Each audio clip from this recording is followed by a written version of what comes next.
John chapter 19.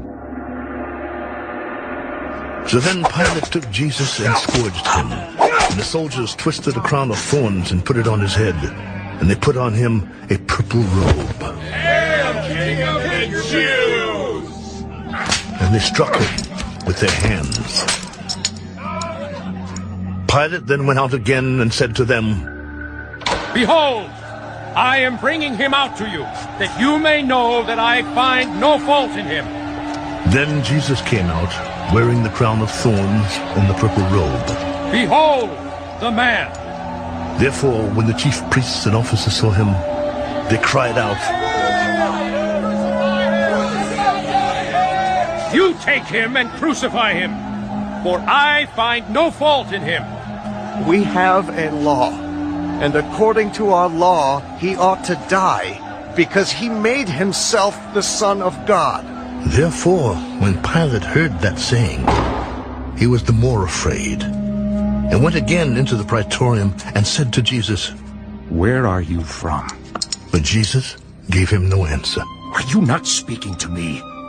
Do you not know that I have power to crucify you and power to release you? You could have no power at all against me, unless it had been given you from above. Therefore, the one who delivered me to you has the greater sin.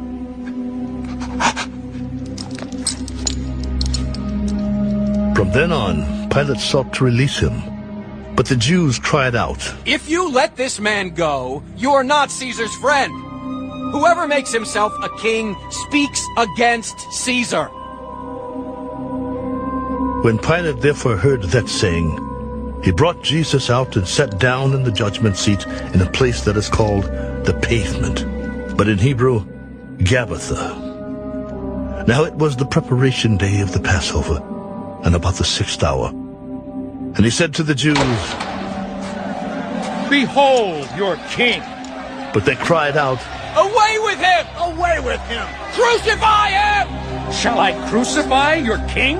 We have no king but Caesar. Then he delivered him to them to be crucified.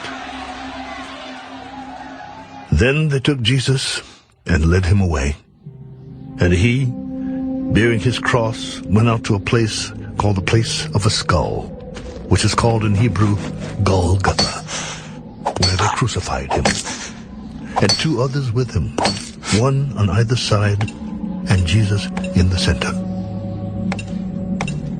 Now Pilate wrote a title and put it on the cross, and the writing was, Jesus of Nazareth, the King of the Jews.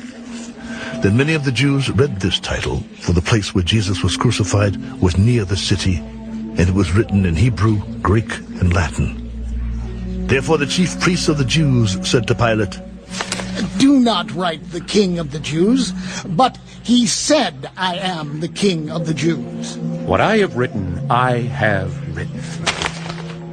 Then the soldiers, when they had crucified Jesus, took his garments and made 4 parts, to each soldier a part, and also the tunic. Now the tunic was without seam, woven from the top in one piece. They said therefore among themselves, Let us not tear it, but cast lots for it whose it shall be. That the scripture might be fulfilled, which says, They divided my garments among them, and for my clothing they cast lots. Therefore the soldiers did these things. Now there stood by the cross of Jesus his mother, and his mother's sister, Mary the wife of Clopas, and Mary Magdalene. When Jesus therefore saw his mother and the disciple whom he loved standing by, he said to his mother, Woman, behold your son. Then he said to the disciple, Behold your mother. And from that hour, that disciple took her to his own home. After this, Jesus, knowing that all things were now accomplished, that the scripture might be fulfilled, said, I thirst. Now a vessel full of sour wine was sitting there, And they filled a sponge with sour wine, put it on hyssop, and put it to his mouth. So when Jesus had received the sour wine, he said, It is finished. And bowing his head, he gave up his spirit.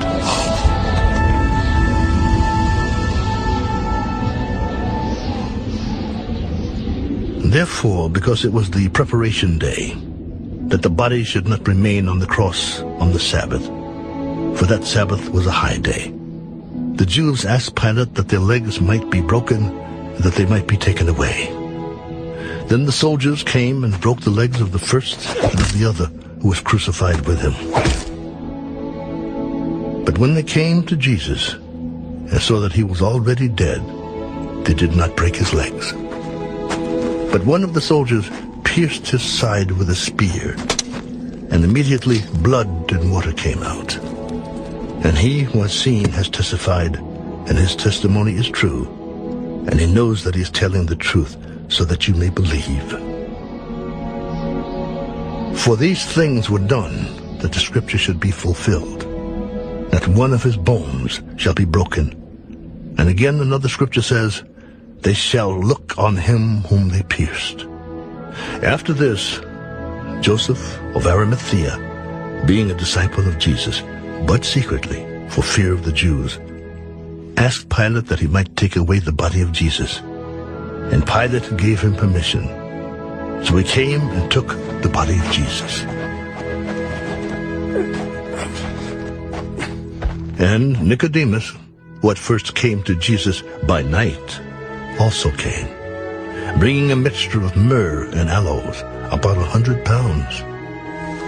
Then they took the body of Jesus and bound it in strips of linen with the spices, as the custom of the Jews is to bury. Now in the place where he was crucified, there was a garden, and in the garden a new tomb in which no one had yet been laid.